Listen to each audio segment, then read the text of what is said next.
Okay, so I've got the little boys here, Casper and Herman. So this is their second day with me.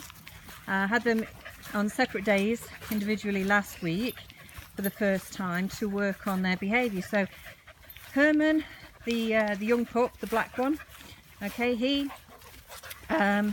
he's very reactive, barking, basically just inexperienced and not quite knowing what to do out on a walk when he sees other dogs. So he's done the socialisation with my boys, and he was very sort of nervous and apprehensive last week, but he built his confidence up till in the end he was running about with them, and it was lovely to see that confidence grow. Then Casper, the white one, he's the older guy. So again, his reactive behaviour was mainly towards people rather than other dogs as such, but at the same time they still weren't sure, the owners still weren't sure how he would actually be with other dogs. So again, it was a socialisation exercise last week, and also working on this reactive behaviour he has towards people when out on a walk and on a lead. So as you can see, my my boys are all having a crazy run about. So this high speed is what will trigger a reaction from dogs, especially when they're on lead with other dogs running by them like this. So this is getting these two little boys here used to having this fast movement, other dogs running about, and them just taking leadership from the handler and using the leads in this way. So that's what I'm doing with these today. So when I first picked them up this morning, I set out, it's the first time we're having them both together, and what happens is they kind of feed off each other. So one starts and then it kick-starts the other one, and you know, that's sort of what happens. Then you end up with this to and fro business, and they feed off each other. So I set off the first thing this morning with them, just them two together without my boys, just to see how they'd be together, to see what the difference would be compared to last week. And yeah, sure enough, they were a little bit worse than last week when they were with me individually.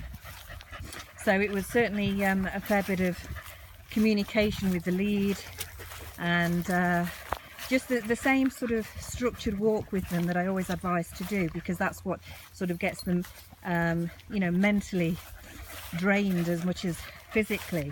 And the structured walk is when they just walk at the side of you, they don't stop and sniff, they don't dictate the pace of the walk, and no matter what they see, what we come up against on the walk, it's a case of keeping a very steady forward pace all the time, so that no matter what they're doing, we walk them through it slowly and confidently. It's how you react that convinces them to put their trust in you, and they're only going to put their trust in you if you have those alpha qualities, that they can trust you. Like I always say, their DNA is still as the wild dog, so their instinct is still all about survival. You know, it's very very dramatic, it's all about survival, but it is, and that's what they're doing. They're judging you, and if they don't see the right qualities in you, that they don't trust you to make the right decisions, then yeah, they'll be reactive themselves and they'll try and make their own decisions, and that's not what we want. So that was the first little bit of a walk this morning. Now I'm here with my boys, so we're doing this, although they're not running at the moment, we're doing this more high speed walk with them, and I've been doing this for sort of about 10-15 minutes now, and they're a lot calmer now. They're a lot calmer.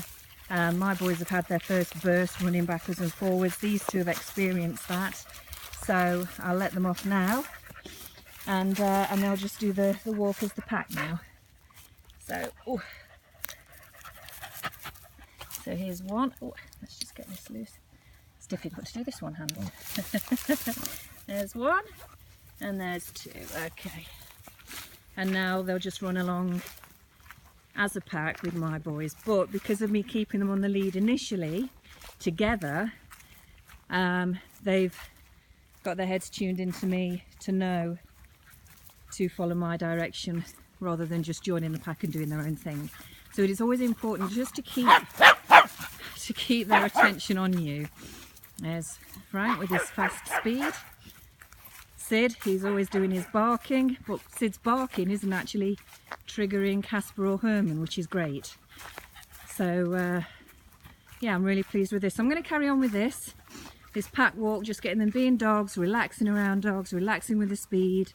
I'm sure we'll meet a few more people on this walk this morning. It's not too hot yet this morning, so it's perfect. And then my plan is after this to then go back out with just these two on the lead and focus again on this lead walk and their reactive behaviour when on the lead with just them two together. And I really want to sort of nail a calmer walk with them both, no matter who we see or meet on the walk. So yeah, there we go. This is today. All right, see you later.